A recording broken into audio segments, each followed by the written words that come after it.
안녕하세요. 성형외과 전문의 황영석 원장입니다. 오늘은 안면윤곽 케이스 리뷰 시간 다시 또 해보려고 해요. 오늘 보실 환자분은 연예인 사진을 가지고 오셨어요. 이제 모두들 되고 싶어하는 얼굴이 연예인분들이 많다 보니까 이제 그쪽 관련해서 사진들을 많이들 가지고 오시는데, 특징적으로 많이들 갖고 오는 사진들이 있거든요. 아무래도 제일 많이 보이는 연예인분들 중 하나가 이제 고윤정 씨인데, 이분도 고윤정 씨 사진을 가지고 오셨어요. 고윤정 씨 얼굴의 특징을 보면 물론 당연히 이제 성형외과적으로도 그렇고 완벽한 예쁜 얼굴이죠.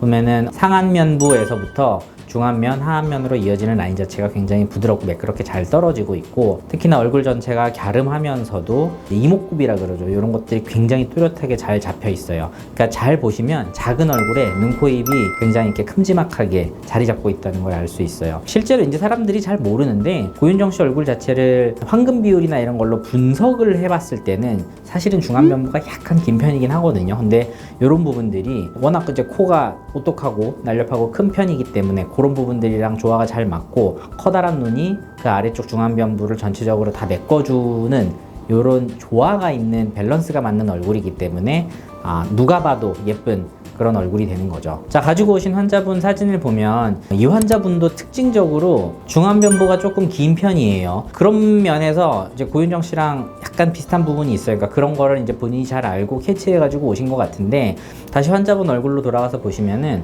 중안면부는 길이가 꽤 있는데 반해서 상대적으로 턱은 갸름해요.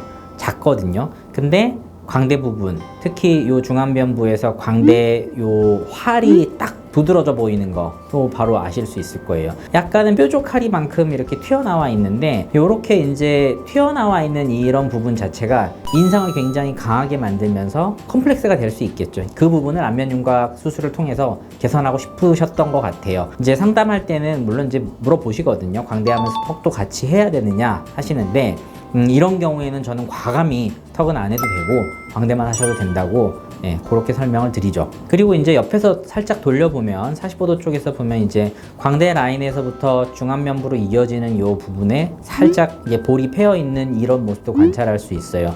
이게 이제 광대가 커서 볼 쪽이 들어가 보이는 것도 있지만, 물론 이제 볼이 패이는 첫 번째 원인은 유지인대라고 부르는 안쪽에 뼈에서부터 살까지 이어주는 그런 인대 구조물이 있는데, 이 인대 구조물의 역할은 살이, 그러니까 광대살이 아래로 처지지 못하게 막아주는 그런 역할을 하는 정상적인 구조물이기 때문에 광대가 작은 분들 같은 경우도 실제로는 다들 존재해요. 하지만 광대가 큰 경우에는 이 볼페임 자체가 훨씬 더 부각이 돼 보이고요.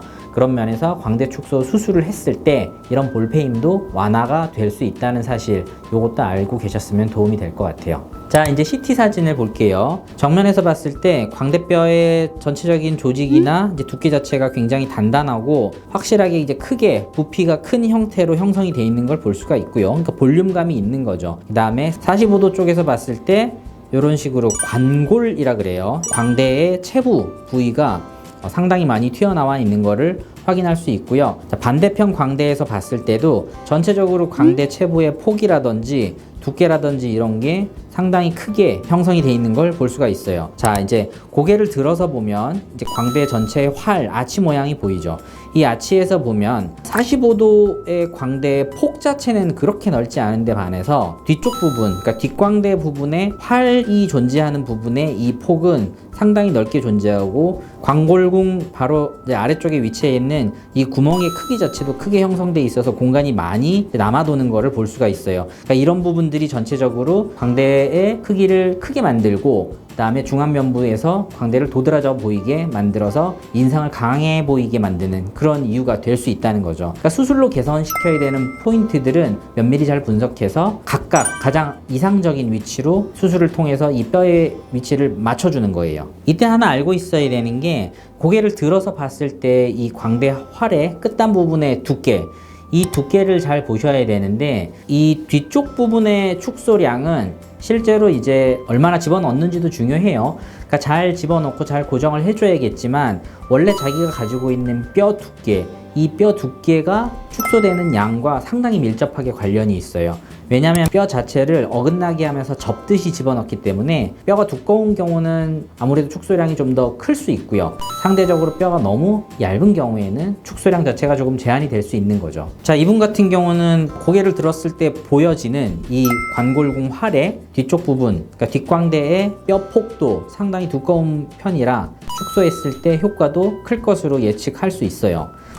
자, 오늘은 윤곽 수술 이제 광대 축소 이후에 조화롭게 만족스럽게 잘 축소돼서 좋은 결과가 있었던 분 사진이랑 CT 비교해 보면서 케이스 리뷰 진행했었고요. 다음번에 좀 더 재밌고 유익한 주제로 찾아올 수 있도록 하겠습니다. 자, 좋아요와 구독 잊지 마시고 다음 시간에 다시 뵙겠습니다. 감사합니다.